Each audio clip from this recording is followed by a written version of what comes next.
Abay, simulan natin ang kwentong ito. Ihanda ang tsaa at kape dahil mahaba-haba ang ating kwentuhan ngayong gabi. Noon, sa isang magarang subdivision sa Makati, nakatira si Amalia, Abby, Reyes, ang nag-iisang anak ni Don Alejandro Reyes, isang tanyag na negosyante at dating senador. Si Abby, 25 taong gulang, ay hindi lang basta maganda at sexy, may pagka-spoiled brat din. Dahil nag-iisang anak, lahat ng layaw, nasusunod. Kilala siya sa pagiging saplada at mat-array, lalo na sa mga hindi niya type. Isang araw, nagimbal ang kanilang buhay nang may nagtangkang paslangin si Don Alejandro. Buti na lang at nakaligtas siya. Pero dahil doon, lalong tumindi ang pag-aalala ni Don Alejandro para sa kaligtasan ng kanyang yunakahiha. Kaya naman, naisipan niyang kumuha ng bodyguard para kay Abby. Dad, naman hindi ko na kailangan ng bodyguard. Matanda na ako, no?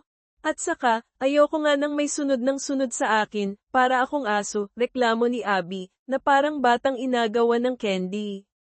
Anak, para sa kaligtasan mo rin ito. Sa ayaw at sa gusto mo, magkakaroon ka ng bodyguard. Buo na ang desisyon ko.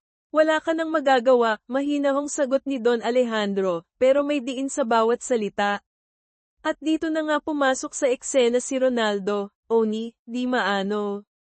Si Oni, isang dating sundalo na nagdesisyong maging bodyguard, ay hindi hamak na mas bata kaysa kay Don Alejandro, at halos kasing edad lang ni Abby. Matikas, gwapo, at may tindig na talaga namang kapansin-pansin.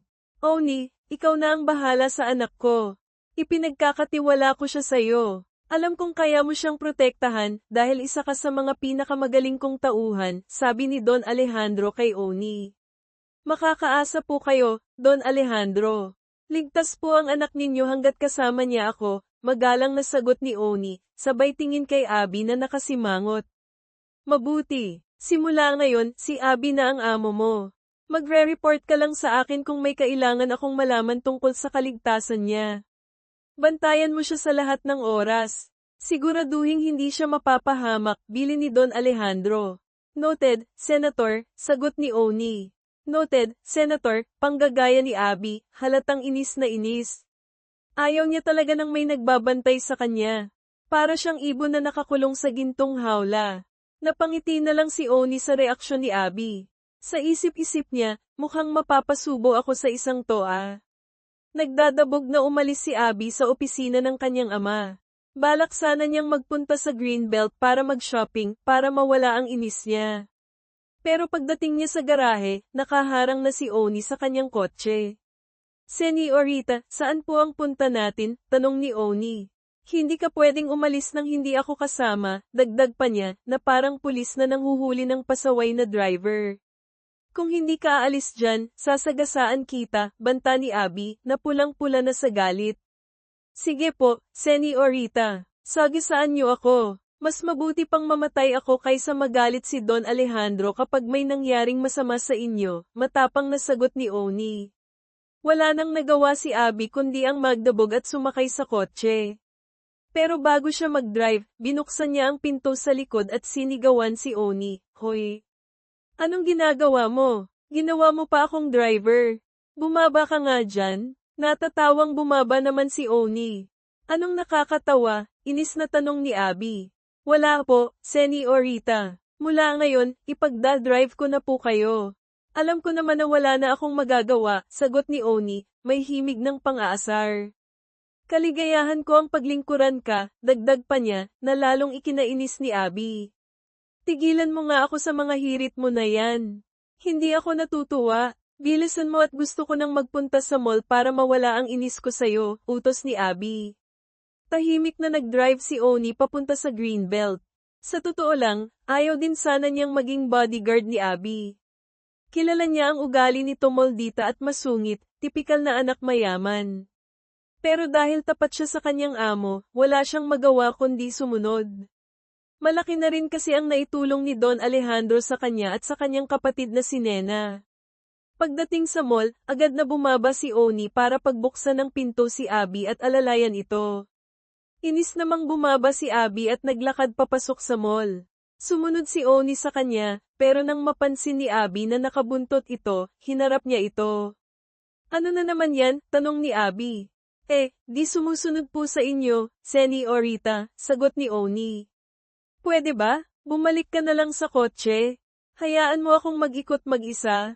Pasensya na po, Señorita, pero ang utos po sa akin ni Don Alejandro, bantayan kayo minu-minuto, paliwanag ni Oni. Huminga ng malalim si Abby, pinipigilan ang sarili na sumabog sa inis. I don't care kung ano man ang utos sa'yo ni Daddy. Ayoko nang may bumubuntot sa akin. Kaya nga hindi ako nag-aalaga ng kahit anong hayop Señorita, hindi naman po ako hayop. Bodyguard niyo po ako, sagot ni Oni, na parang nagpipigil ng tawa. Pambihira talaga, isip ni Abby. Nagpatuloy si Abby sa pamimili, at sunod pa rin ng sunod si Oni. Hanggang sa mapatapat sila sa comfort room. Baka naman hanggang sa loob, susundan mo pa ako? Tanong ni Abby. Hindi na po, Señorita. Hihintayin ko na lang po kayo dito sa labas, sagot ni Oni. Mabuti naman at marunong mahiya, isip ni Abby. Pumasok si Abby sa CR, pero hindi para umihi. Gumagawa siya ng paraan para matakasan si Oni. Tinitingnan niya si Oni, naghihintay ng tamang tiyempo. Sakto namang may nakitang kakilala si Oni at nakatalikod ito sa labas ng CR. Nakisabay si Abby sa mga taong palabas at mabilis na tumakbo palayo kay Oni. Wala na siyang pakialam sa mga taong nababangga niya. Nakarating siya sa parking lot at mabilis na sumakay sa kanyang kotse. Pero, nasaan ang susi? Hinahanap niyo po ba ito, Señorita? Tanong ni Oni, nakangiti, habang nakasilip sa bintana ng driver's seat. Inis na inis si Abby. Nagdadabog siyang lumabas ng kotse at sumakay sa likuran. Saan po tayo, Señorita? Tanong ni Oni, nakangiti pa rin. Iuwi mo na ako. Sirang-sira na ang araw ko dahil sa'yo. Masusunod po, Señorita, sagot ni Oni, at nagsimulang mag-drive pa uwi sa mansyon. Pagdating sa bahay, hindi pa rin nawawala ang inis ni Abby. Napansin ito ng kanyang ama. Anak, akala ko ba magsha-shopping ka? Bakit parang pinagbagsakan ka ng langit at lupa? Tanong ni Don Alejandro. Itanong mo dyan sa magaling mong tauhan, sagot ni Abby, sabay dabog na umakyat sa kanyang kwarto. Mas pinili na lang niyang matulog kaysa ma-stress. Tinanong naman ni Don Alejandro si Oni kung anong nangyari. Ikinwento ni Oni ang lahat. Tawang-tawa si Don Alejandro sa kalokohan ng kanyang anak. Hayaan mo na, Oni. Masasanay din siya. Taasan ko na lang ang sahod mo. Alam kong hindi madali ang trabaho mo dahil sa katarayan ng anak ko, sabi ni Don Alejandro. Nako, huwag na po, Don Alejandro. Sapat na po ang sahod ko. Saka, ayos lang naman po ako. Alam ko na po na kailangan ko ng mahabang pasensya sa anak niyo, nakangiting tanggi ni Oni. Humanga si Don Alejandro sa ugali ni Oni. Diyan ako bilib sa'yo, Oni. Pero, hindi, tataasan ko pa rin ang sahod mo. Ano pa nga bang magagawa ko? Kung ganoon po, maraming salamat po. Malugod kong tinatanggap ang dagdag na sahod, nakangiting sagot ni Oni. Bueno, pwede ka nang magpahinga. Mukhang wala na ring balak lumabas ang anak ko, sabi ni Don Alejandro. Sige po, Don Alejandro. Magpapahinga po muna ako. Maraming salamat po ulit. Asahan niyong mas lalo kong pagbubutihin ang aking trabaho, sagot ni Oni. Yan lang naman ang gusto ko, Oni. At alam kong hindi mo ako bibiguin, sabi ni Don Alejandro. Sa likod ng mansyon sila tumutuloy doon nakatira ang lahat ng mga bodyguard ni Don Alejandro. Gusto kasi niya na madali niyang matatawag ang mga bodyguard kapag kailangan. Pagpasok ni Oni sa kanilang bahay, sinalubong siya ni Ray, ang kaibigan niyang bodyguard din ni Don Alejandro.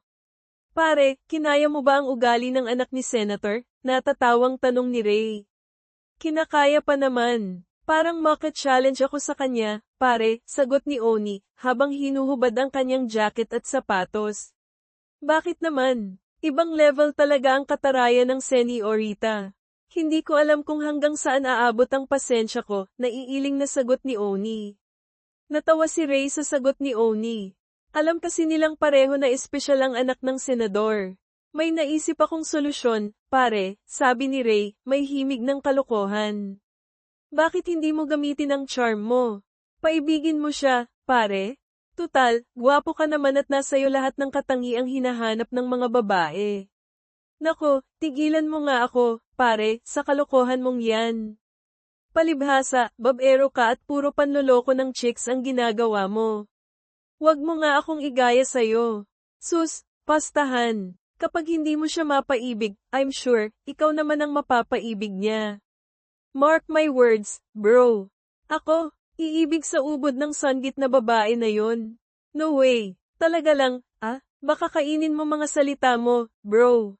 Kahit na itaga mo sa bato, hinding-hindi ako iibig sa kanya. Dahil baka gawin niya lang akong alipin pag nagkataon, sagot ni Oni, sabay higa sa isang mahabang upuan. Ganoon, makikipagpustahan ako sa'yo, bro. Iibig ka sa Senyorita, pamimilit pa rin ni Ray. Matatalo kita kung ganoon, natatawang sagot ni Oni. Kampante siya na hindi siya mahuhulog sa anak ng kanyang amo. Siguraduhin mo, bro, ha? Dahil baka mapahiya ka, tugon ni Ray, habang patawa-tawa. Hindi na sumagot si Oni. Ipinikit na lang niya ang kanyang mga mata, hanggang sa nakatulog na siya. Kinabukasan, maagang bumangon si Abby. Kailangan niyang pumunta ng maaga sa kanyang opisina. Marami kasi siyang kailangang i-check na mga papeles. Siya na kasi ang namamahala ng kanilang negosyo mga beauty products.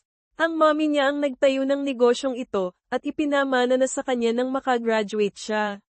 Nagmamadali siyang lumabas ng bahay, akala niya naroon na si Oni. Pero laking dismaya niya nang hindi niya ito makita. Sakto namang naroon ang kanyang daddy, paakay na ng kotse. Dad, where's Oni? It's late na. Nagpasabi, nakakabangon niya lang daw. Masama daw kasi ang pakiramdam niya.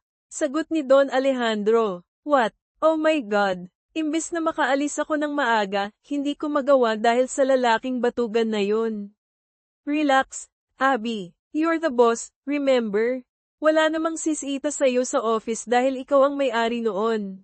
Baka naman papunta na dito si Oni, sabi ni Don Alejandro, pinapakalma ang anak. Napahugot ng malalim na hininga si Abby. Look, Dad, in 5 minutes, pag wala pa siya dito, aalis na ako mag-isa. At hindi mo ako mapipigilan. Naiiling na lang si Don Alejandro sa pagiging mainitin ng ulo ng kanyang anak. Maya-maya, dumating na rin si Oni.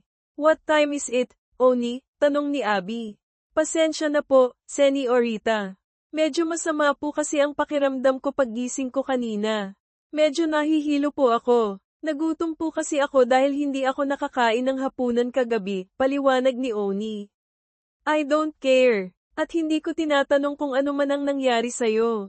Dahil wala akong pakialam. Sagutin mo ang tinatanong ko. I'm sorry, Senyorita. Mag-alas 8 na po. See, it's alas 8. And you know what? Nasayang ang oras ko dahil sa pagiging late mo. Hindi na po mauulit, Senyorita. Aba, dapat lang. Dahil sa susunod, mawawalan ka ng trabaho. At sasabihin ko kay Daddy na tanggalin ka na at palayasin dito, mataray na wika ni Abby, sabay sakay sa kotse. Lalo siyang nainis nang makitang hindi pa rin sumasakay si Oni. Ano pang hinihintay mo, Oni? Pasko, I'm sorry, Senyorita. Sorry. Puro ka sorry. Hindi na sumagot si Oni. Nag-focus na lang siya sa pagmamaneho. Nang makarating sa building, agad siyang bumaba para alalayan si Abby. Kinuha niya ang bag nito at tahimik na sumunod sa dalaga hanggang sa makarating sila sa opisina nito. Binuksan niya ang opisina at, aray, may umaray sa loob. Ouch! My God, Jeff, what are you doing here? Are you okay? Nag-aalalang tanong ni Abby nang makita si Jeff, hawak ang nguso na tinamaan ng pinto. Si Jeff ay presidente ng kumpanya, anak ng kasosyo ng mami niya sa negosyo. Matagal na itong nanliligaw sa kanya, pero wala pa siyang balak na sagutin ito. Hindi niya alam kung bakit. Gwapo naman si Jeff, at halos nasa kanya na ang lahat ng hinahanap ng isang babae. Hindi nga lang ito ganoon kay Aman.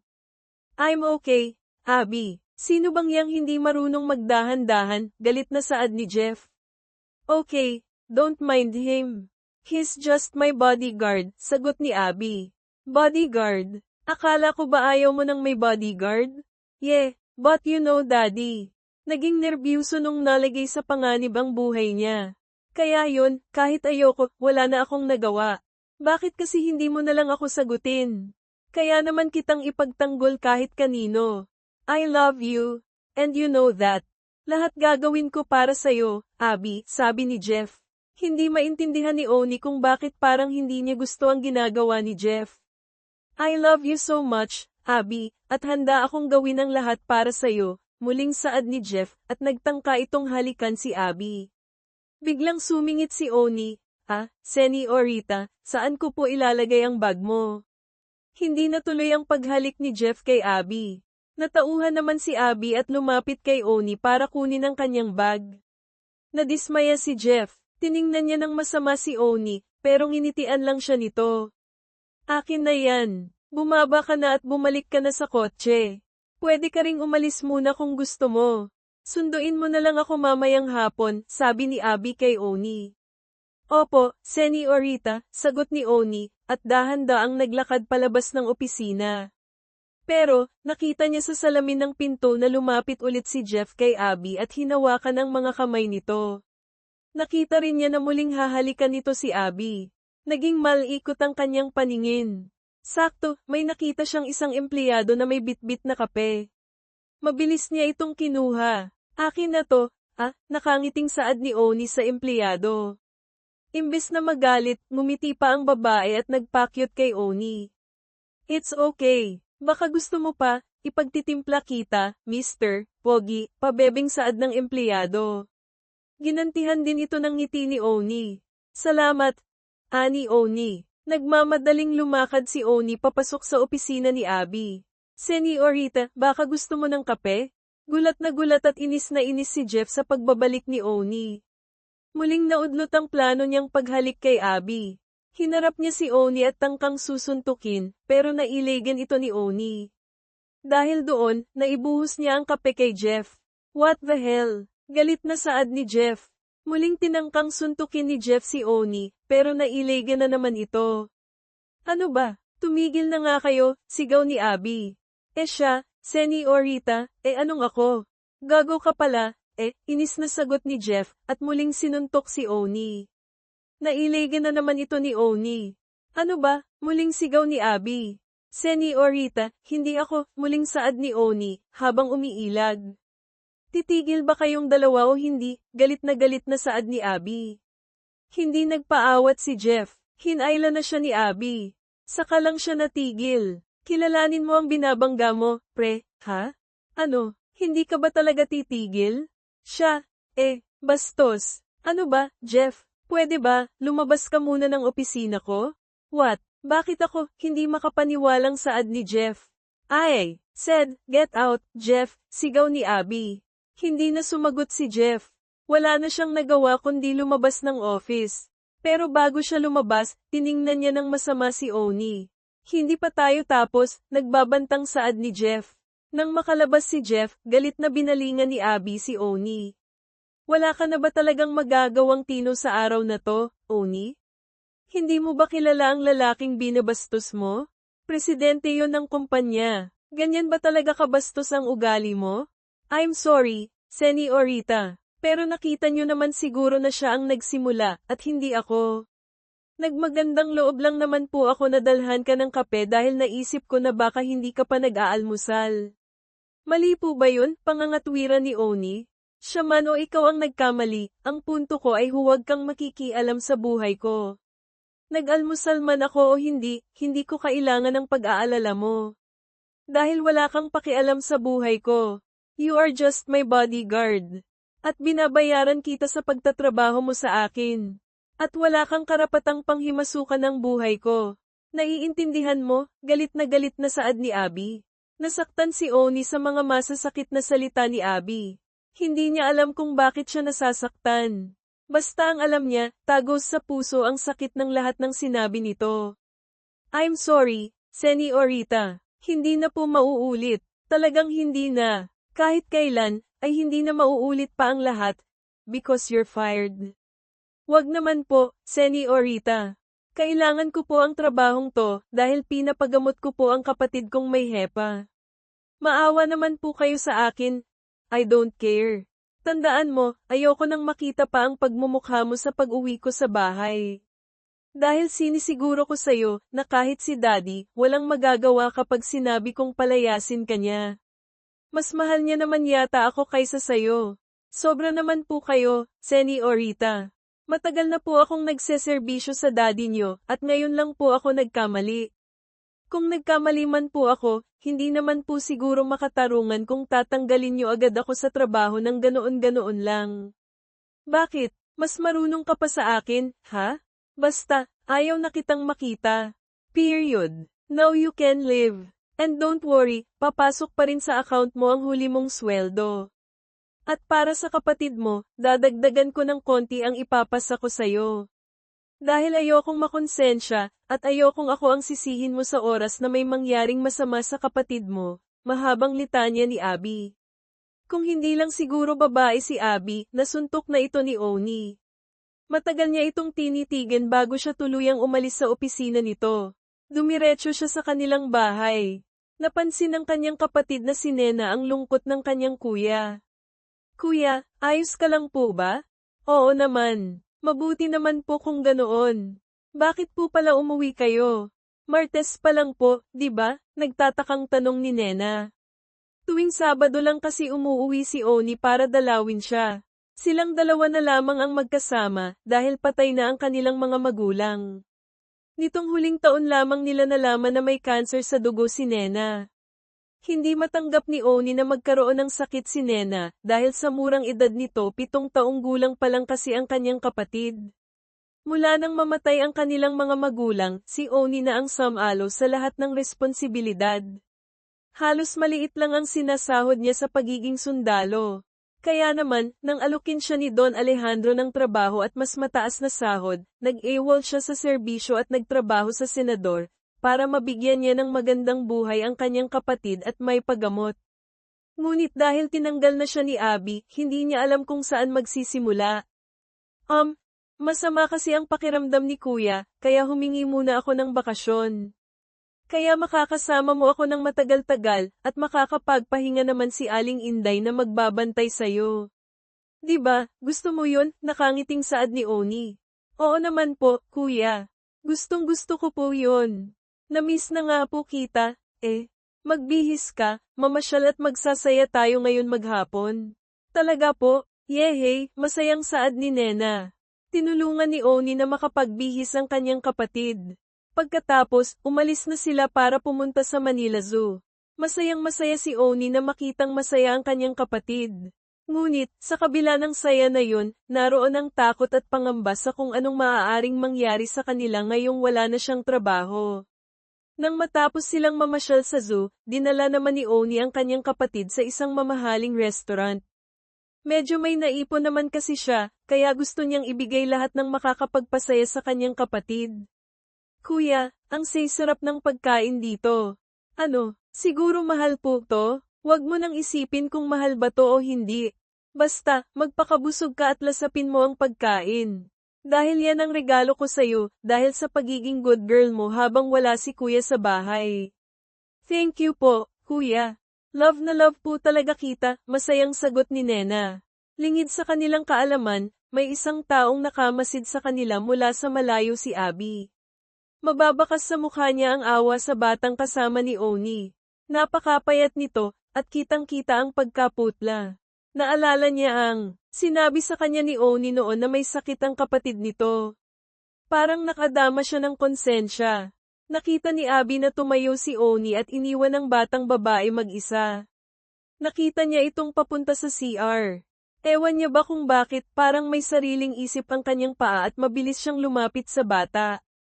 Hi, ako si Abby. Ikaw, anong pangalan mo? Nakangiting tanong niya sa bata. Hello po. Ako po si Nena. Ang ganda niyo naman po, Ate Abby. Saka, mukhang mabait din po kayo, masayang saad ni Nena. Nako, salamat. Ikaw din naman, Ang ganda-ganda mo rin. Kaya nga ako lumapit sa'yo, Sino nga pala yung kasama mo kanina? Si Kuya Oni ko po yun. Parang bagay nga po kayo ng kuya ko, eh. Kasi, gwapo po siya, at maganda rin po kayo. Alam niyo po, mabait po yun, at mahal na mahal po ako noon. Ganoon ba? Sige, Nena, ha? Alis na muna ako, dahil baka hinahanap na kasi ako ng kasama ko. Nice to meet you. Sana makita pa tayo, nakangiting palam ni Abby, nang makita niyang paparating na si Oni. Ay, sayang naman po. Ipapakilala ko pa naman po sana kayo kay kuya. Pero sige po, bye-bye, ate ganda, tila na dismayang saad ni Nena. Next time na lang, Sige na, bye, baby ganda, nakangiting sagot ni Abby, saka nagmamadaling umalis. Nang makalayo, muli niyang tiningnan ang bata. Parang may kurot sa kanyang puso. Nagilty siya sa ginawa niyang pagpapatalsik kay Oni sa trabaho. Kuya, may nakilala akong isang napakagandang babae. Alam mo, ang bait po niya. Saka, sinabihan niya po ako ng maganda. Sayang nga po, kasi hindi mo siya naabutan. Sigurado po ako, pag nakita mo siya, magkakagusto ka sa kanya, masayang kwento ni Nena kay Oni. Talaga, hayaan mo, pag nagkita ulit kayo, sisiguraduhin ko na kasama mo ako. Sana nga po, kuya. Kasi po, gusto ko po siyang maging ate. Ang ganda-ganda po kasi niya, Nako, ang bata-bata mo pa, marunong ka na niyan. Bilisan mo na nga ang kumain dyan, para makauwi na tayo. Basta, kuya, liligawan mo po si ate ganda, Yehey, may maganda na akong ate, tuwang-tuwang saad ni Nena, at pumapalakpak pa. Naiiling na lang habang natatawa si Oni dahil sa kakulaitan ng kanyang kapatid. Matapos kumain, umuwi na sila. Hindi pa man nakakarating sa bahay, nakatulog na si Nena, kaya kinarga niya na lamang ito. Noong una, ayos lang ang lahat. Ngunit, makalipas ang halos 1 taon, unti-unting naubos ang ipon ni Oni, kahit na may trabaho na siya bilang security guard sa isang maliit na kumpanya. Habang tumatagal kasi, lumalala ang sakit ng kanyang kapatid, at mas lumalaki ang gastos nito sa pagpapagamot. Minsan nga, nawawala na siya ng pag-asa na gagaling pa ito. Labas-masok na rin ito sa ospital. Nena, bakit may mga prutas dito? Saan galing to? Nagtatakang tanong ni Oni, nang minsang datnan niya na maraming prutas sa mesa sa tabi ng kama ni Nena. Dinala niya ulit kasi ito sa ospital, dahil bigla na lamang itong hinimite. Kuya, galing po dito si ate ganda. Dala niya po yan lahat. At may binigay pa po siyang sobra, ibigay ko daw po sayo. Para daw makatulong sa pagbabayad dito sa ospital, ani Nena, sabay abot ng sobre kay Oni. Sino ba yang ate mo na yan? Basta po, si ate ganda ang tawag ko sa kanya. Nakalimutan ko na po kasi ang pangalan niya, Lalo lamang nagulat si Oni nang makita ang isang ang PB, sobrang kapal, na laman ng sobra malaking pera. Kung sino man ang estranghera na tumutulong sa aming magkapatid, sana po, pagpalain niyo po siya. At sana po, tuluyan ng gumaling ang aking kapatid, ani Oni sa kanyang dasal, habang nasa chapel sa ospital.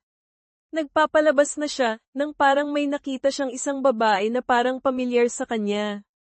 Galing yun sa kwarto ng kanyang kapatid. Nagmamadali siyang pumasok sa kwarto. Hindi nga siya nagkamali, may mga prutas at pagkain na naman sa mesa, at isang sobra na puno ng pera. Baka nagkakamali lang ako. Napaka-imposible naman na si Seniorita yun. Napakasama naman ang ugali noon, at malayo sa babaeng kaibigan ni Nena, bulong na lang ni Oni. Bukod kasi sa pera, prutas, at pagkain, nagdodonate din palagi ng dugo ang estrangherang dalaga kay Nena. Kaya nga gustong-gusto niya sana itong makilala. Ngunit, kahit anong gawin niya, hindi niya ito naabyutan. Lumipas ang ilang buwan. Parang isang himala ang nangyari, gumaling na si Nena. Ayon sa doktor, malaking tulong daw ang pagbibigay ng kompletong gamot, at hindi din daw nawawala ng donor ng dugo si Nena. Kaya naman, nakauwi na sila. Laking pasasalamat ni Oni sa Diyos, at sa babaeng tumulong sa kanila. Isang plano ang nabuo sa isip niya, ang hanapin ang babaeng hulog ng langit na iyon. Hanggang sa pagtulog, ang estrangherang babae ang laman ng panaginip ni Oni. Ngunit, hindi siya makapaniwala kung bakit sa tuwing humaharap ang babae, si Abby ang nakikita niya. Kinabukasan, nagising si Oni sa tunog ng kanyang cellphone. Nagulat pa siya nang makitang si Don Alejandro ang tumatawag. Hello, Senator? Hello, Oni. Pwede ka bang pumunta dito? May pag-uusapan tayo. Opo, pero tinanggal na po ako ni Senorita sa trabaho, at ayaw niya daw po ako makita dyan sa mansyon, kahit kailan. Yeah, I know, but I need you. Kanid na pang anak ko, mag-iisang linggo na. At ikaw lang ang makakatulong sa akin. Tulungan mo akong iligtas ang anak ko, Oni. Nasa panganib ang anak ko. Parang awa mo na, tila naiiyak na pakiusap ni Don Alejandro. I'm sorry, Senator, pero iba na lang po ang utusan niyo. Pero wala nang makakatulong sa akin. Sa'yo lang ako nagtitiwala, at hanga ako sa galing mo sa pakikipaglaban. Alam kong kayang-kaya mong iligtas ang anak ko mula sa mga kidnapper na yun, muling pagmamakaawa ni Don Alejandro. I'm sorry, Senator. Malaki po ang paggalang ko sa inyo. Pero ayoko na pong pumasok ulit sa buhay nyo dahil sa ginawang panghahamak sa akin ng anak nyo, ani Oni, at pinatay ang tawag. Laking dismaya naman ni Don Alejandro. Hindi niya naman ito masisisi dahil alam niyang mali ang ginawa ni Abby. Samantala, habang kumakain sina Oni at Nena, masaya silang nagkukwentuhan. Namimiss ko na si Ate Ganda, Kuya. Mag-iisang linggo ko na rin siyang hindi nakikita, biglang lungkot na saad ni Nena, nang maalala si Abby na madalas dumalaw sa kanya sa ospital. Ano ba kasing pangalan ng Ate Ganda mong yan, tanong ni Oni, dahil naaawa siya sa kapatid. Saglit namang natahimik si Nena, tila ba pilit na inaalala. Basta, sabi niya, Amy. Hindi ani Nena. Pilit na inaalala ang pangalan ng Ate Ganda niya. Alalahanin mong mabuti, dahil pag nagawa mo yon, pwede ko na siyang hanapin, saad ni Oni. Kaya naman, pilit na inalala ni Nena ang pangalan ng ate niya. Alam ko na, Kuya. Si Ate Abby. Tama, si Ate Abby daw po siya, pasiga na saad ni Nena, at masayang masaya. Ano, Abby, maganda ba siya? Maputi. Matangkad, sunod-sunod na tanong ni Oni. Lahat yon ay naglalarawan kay Abby. Opo, Kuya, ang galing niyo po, Nahulaan niyo lahat ng katangian ni Ate Ganda. My goodness, ani Oni, sabay sapaw sa ulo at sa bunot sa sariling buhok. Bakit, Kuya? Kilala niyo po ba si Ate Ganda ko? Tila nagtatakang saad ni Nena. Kilalang kilala ko siya, Nena. Kilalang kilala. Hindi niya man lang nalaman ng maaga ngayon na kailangan siya ng dalaga, ay pinagkaaitan niya ito ng tulong. Gayong lahat ng tulong at kabutihang loob ay ibinigay sa kanila, lalo na kay Nena. Kaya naman, ilang beses siyang napahinga ng malalim. Puntahan natin siya, Kuya. Miss na miss ko na po si Ate Ganda, gusto ko na po siyang makita. Sige, pupuntahan natin siya. Pero ngayon, iiwan muna kita ulit kay Aling Inday, dahil may gagawin lang muna si Kuya na mahalaga. Babalikan kita kaagad, at dadalhin kita kay Abby. Promise, Kuya, ha? Sige po, magpapakabait po ako habang wala ka po. Bye po, Kuya. Ingat ka po, Matapos ihabilin ni Oni si Nena kay Aling Inday, mabilis siyang pumunta sa mansyon upang alamin kung ano ang nangyari kay Abby. Oni, thank God. You're here. Alam kong hindi mo ako matitiis. Alam ko, humihingi ako ng tawad dahil sa ginawa ng aking anak sa'yo noon. Sana, hindi yun maging dahilan para hindi mo ako tulungang iligtas ang anak ko, masayang saad ni Don Alejandro nang dumating si Oni. Senator, kalimutan niyo na po yun. Ano man ang nagawa ni Senorita dati, sobra pa po ang binayad niya. Dahil sa kanya, nakaligtas ang aking kapatid mula sa sakit na cancer, at ngayon ay tuluyan ng gumaling dahil sa tulong niya. Tila nagulat naman si Don Alejandro sa sinabi ni Oni. Anong ibig mong sabihin? Nung una, hindi ko alam na siya ang babaeng estranghera na nagbibigay ng tulong sa kapatid ko. Ayon sa kapatid ko, nagkakilala sila ni Senorita nung minsang kumain kami sa restaurant. Wala ako noon, kaya hindi ko alam. Ang Ate Ganda na tinutukoy ng kapatid ko, hanggang sa ma-hospital siya dahil lumala ang sakit niya. Hindi ko alam kung saan kukuha ng pera, pero tuwing linggo, binibigyan niya ako ang kapatid ko po, ng sobra na may pera. Hindi ko alam kung sino ang nagbibigay noon, dahil nakalimutan ni Nena ang pangalan ng ate ganda niya. Kanino ko lang nalaman na si Abby pala ang ate ganda niya, dahil ngayon lang din niya naalala ang pangalan nito. Kaya sobrang malaki ang utang na loob ko kay Abby, Senator. Dahil iniligtas niya ang buhay ng kapatid ko. Kaya handa po akong sumugal, handa po akong isugal ang buhay ko, mailigtas lamang ang buhay ni Seni o Rita. Kwento ni Oni, habang maluha-luha. Naluha rin ang senador sa kwento ni Oni. Salamat pala kung ganon. Sad naman kasi talagang mabuti ang kalooban ng anak ko. Nagkataon lang na ayaw niya talaga ng mga bodyguard, kaya ako, nagkakamali. Bueno, handa ka na ba, Oni? Handang-handa na po, Senator, sagot ni Oni. Si Jeff ang mastermind ng kidnap for ransom ni Abby. Humihingi siya ng 50 million pesos kapalit ng aking anak. Pero alam kong manganganib pa rin ang buhay ni Abby, kaya ikaw ang gusto kong magligtas sa kanya. Dahil alam kong magaling ka sa kasong ganito, dahil sa background mo bilang isang magaling na sundalo. Sa'yo ko pinapaubaya ang buhay ni Abby, Oni. Iuwi mo sana ang anak ko ng buhay. Makakaasa po kayo, Senator. Ibabalik ko po sa inyo ng buong buo at ni walang gallows, ani Oni. At ibinigay lahat ni Don Alejandro ang impormasyon kay Oni, pati ang 50 million pesos na ransom. Lakas loob na pinuntahan ni Oni ang lugar na tinutukoy ng senador, isang abandonadong gusali sa pinakasulok na lugar sa Maynila. Tahimik ang lugar na yon. Dahan-dahan niyang pinasok ang lugar, habang nakahanda sa maaaring mangyari. Hoy, hambog na bodyguard! Ang lakas naman talaga ng loob mong pumasok sa teritoryo ko, ano? Sigaw ni Jeff, na nasa dulong bahagi ng pasilyo. Jeff, pakawalan mo si Abby. At narito na ang perang hinihingi mo, matapang na sagot ni Oni. Ngunit, tumawa lamang si Jeff. Isa kang hanggal, Oni. Sinong may sabing makakalabas pa kayo ng buhay sa lugar na to? Tumatawang saad ni Jeff, at sinenyasan ang tauhan na lapitan si Oni at kunin ang attaché case. Ngunit, naging maagap si Oni. Mabilis niyang pinaputukan ang lalaki, at mabilis din siyang nakapagtago sa isang kwarto. Nakipagbarilan siya sa mga tauhan ni Jeff, at isa-isa niyang napapatumba ang mga ito. Hanggang sa si Jeff na lang ang natira. Hambog ka talaga kahit kailan, Oni. Lumabas ka dyan, at tingnan natin ang tapang mo, sigaw ni Jeff.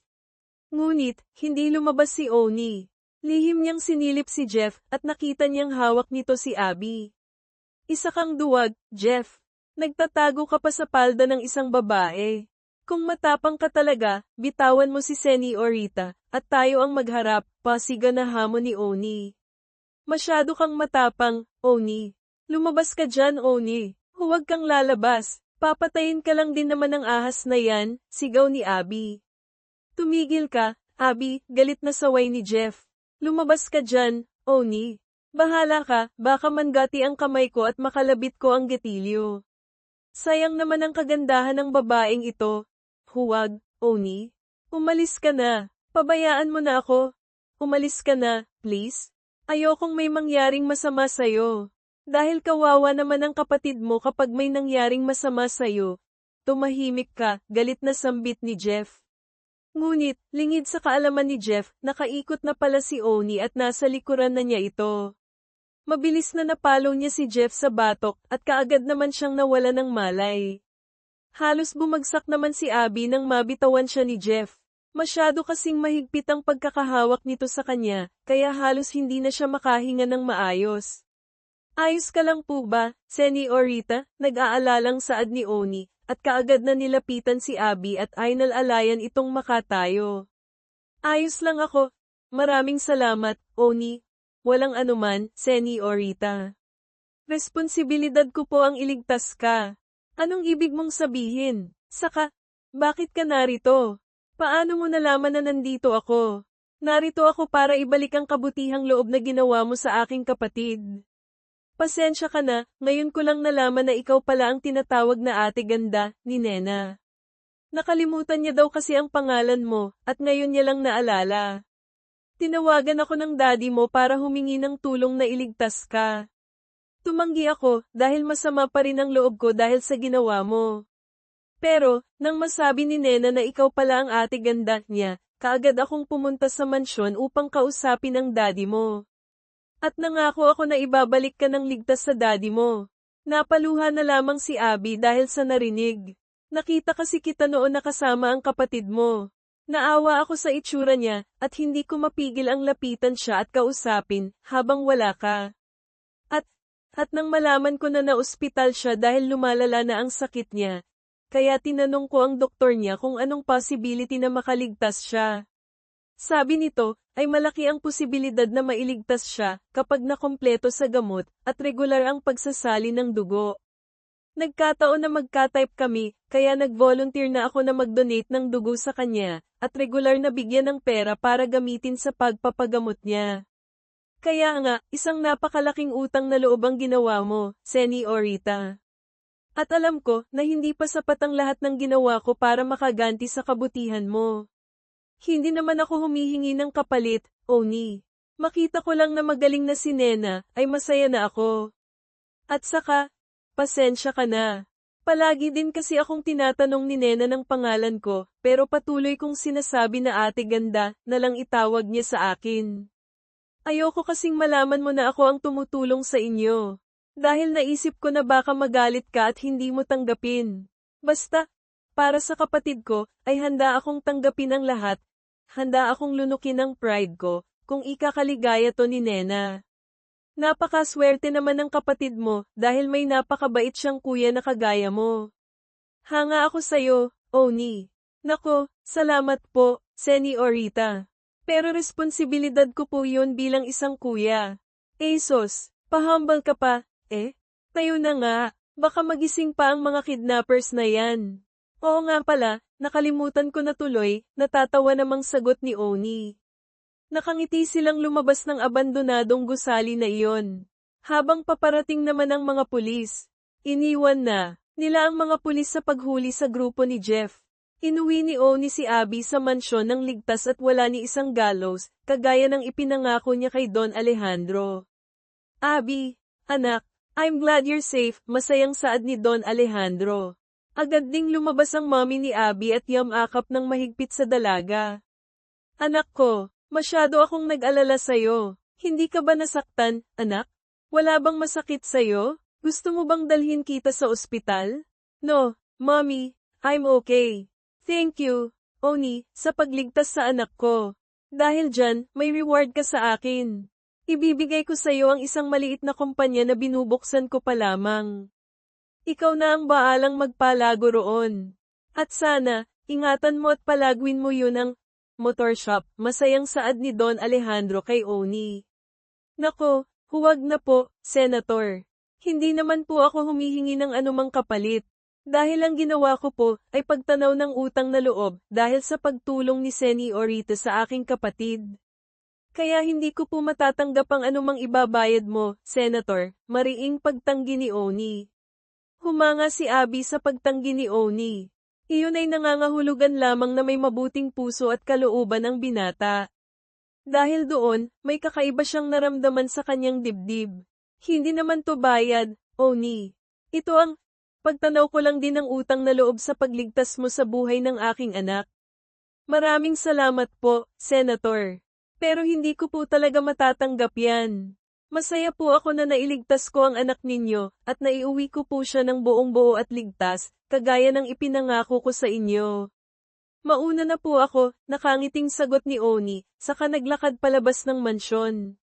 Ngunit, hindi pa man siya tuluyang nakakalabas, tumigil siya at muling lumapit sa pamilya Valdemor.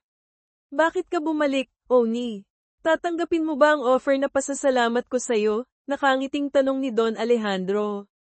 Hindi po, Senator. Pero, may isa lang po sana akong kahilingan kay Señorita.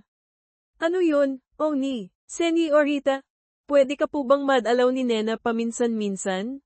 Nami-miss ka raw po niya kasi, napangiti si Abby, pati ang kanyang mommy at daddy, sa maliit na bagay na hinihiling ni Oni.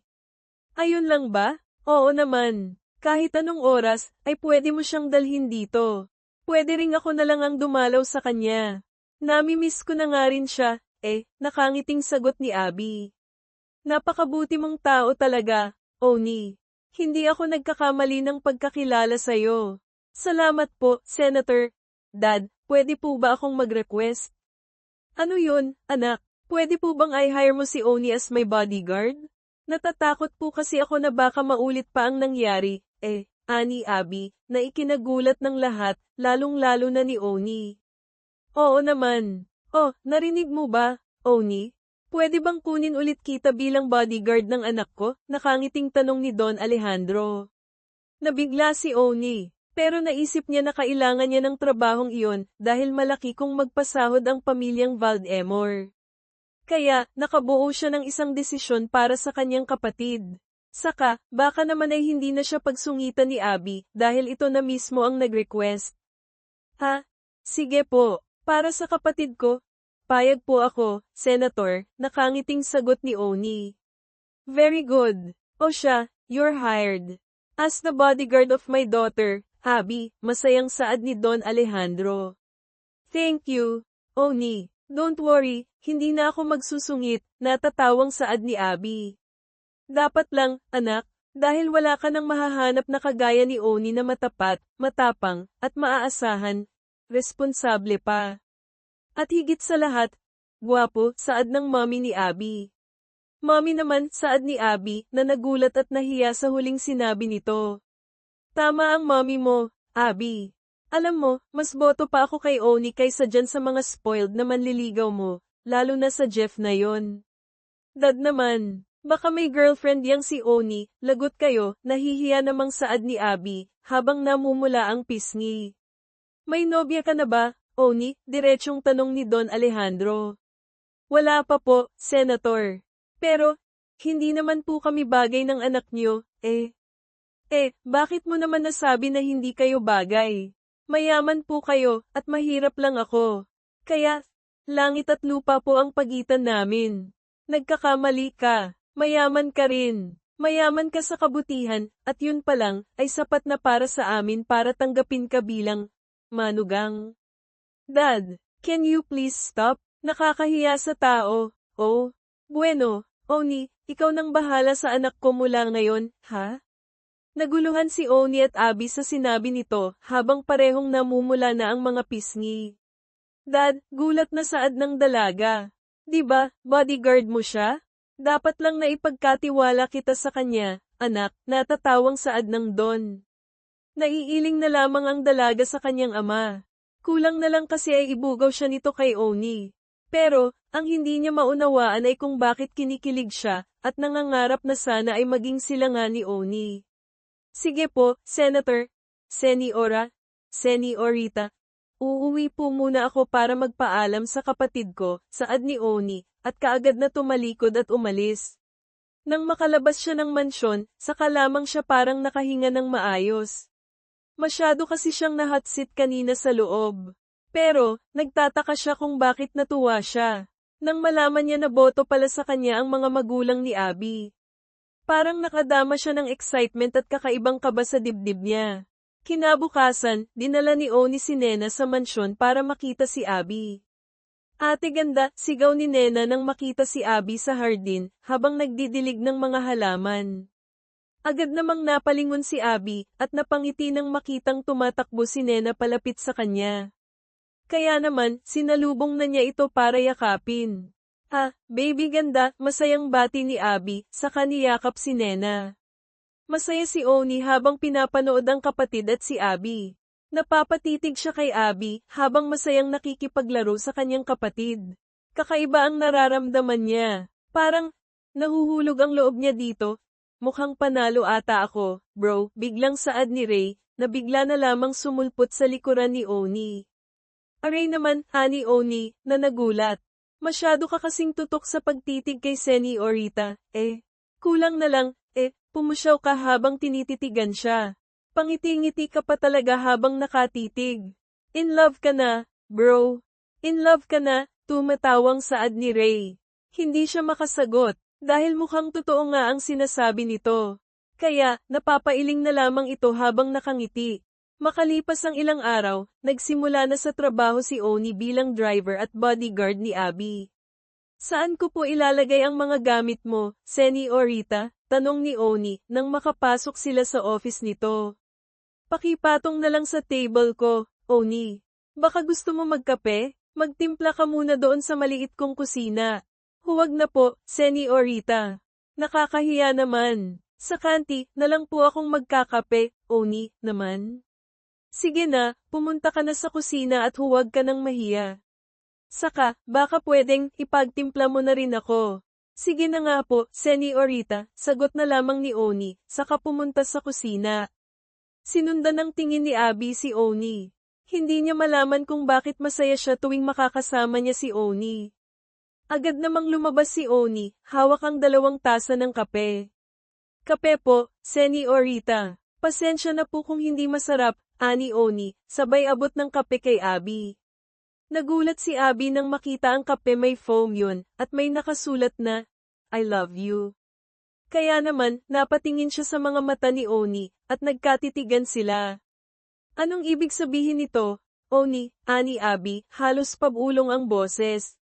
Masyado kasi siyang kinakabahan. I love you, Señorita.